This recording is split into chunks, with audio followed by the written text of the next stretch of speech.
George, thank you very much. Good afternoon, ladies and gentlemen, boys and girls, and welcome to the Royal Navy helicopter display team, the Black Cats. The team hasn't been here for 3 years, unfortunately. Last displayed in 2016 with a pair of Wildcats, but it's so good to be back here. There's been a bit of a delay in coming to back to Southport, owing to this transition from one aircraft type to another. So the Wildcat you see in front of you now is a new aircraft. It's under 5 years been in service with the Royal Navy. But this is the aircraft that took over from the Lynx helicopter, which retired 2.5 years ago. And of course the squadrons, the force, have had to train the aircraft, aircrew and engineers with one aircraft. So this is a Wildcat maritime tactical aircraft. This normally operates from the stern, back of frigates and destroyers. And if you just look at think about the worldwide ops it's been on this year, the Wildcat has been involved in operations in the Far East, in the Middle East, in the Mediterranean, in the Baltic, in the Atlantic, and of course in the Caribbean. For many of you will have seen or read recently about Florida and the effect the devastation it's had on the Bahamas. The Royal Fleet Auxiliary Ship Mount Bay is in the Bahamas as we speak, providing that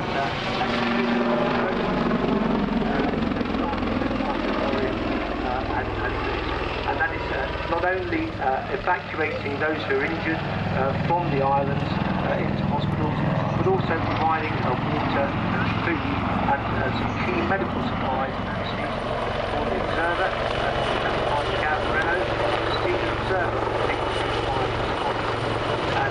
if not,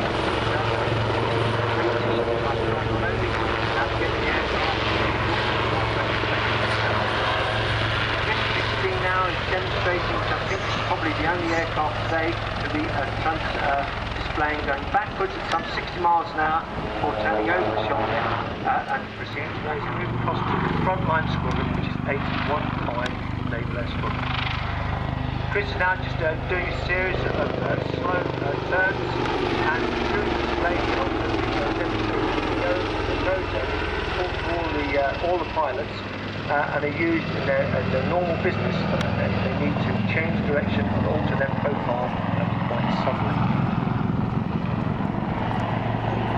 As he comes now in towards the crowd, into a slow hobby, you can look at some of the detail on the aircraft. Under the nose is the radar, a very essential sensor, and on the top is the electronic device.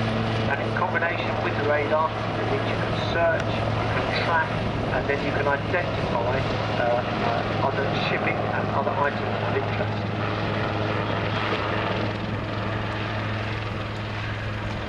And as it dips, there's a bow to you. You can see the rotor head there, which shows you which is where the blades are attached. And that rotor head is quite important. It enables the blades of this aircraft, when it's down on the deck and stopped, the blades fold backwards, and that enables the aircraft to be stowed in the hangar of the ship is operating. It's very key, because obviously with the rotor spread, it just moves in the hangar.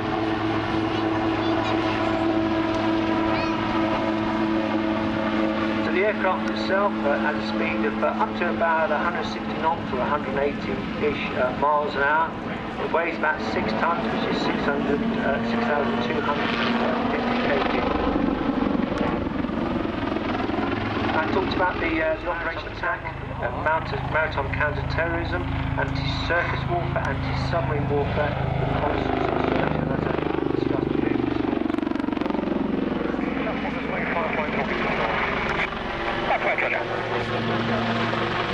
Now, underneath the aircraft is quite difficult to see. There's also a thing called a deck lock. And so when the aircraft goes and lands onto a ship, it has the ability to engage its deck lock and also process the final stage of the aircraft will be operating the ship.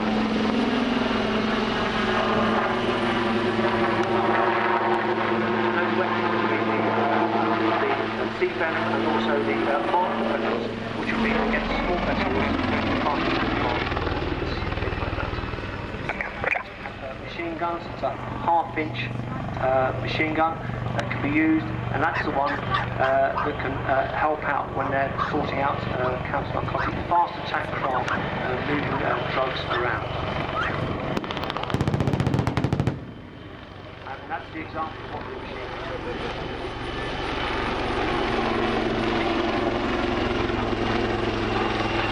And that completes the display for the Wildcat today.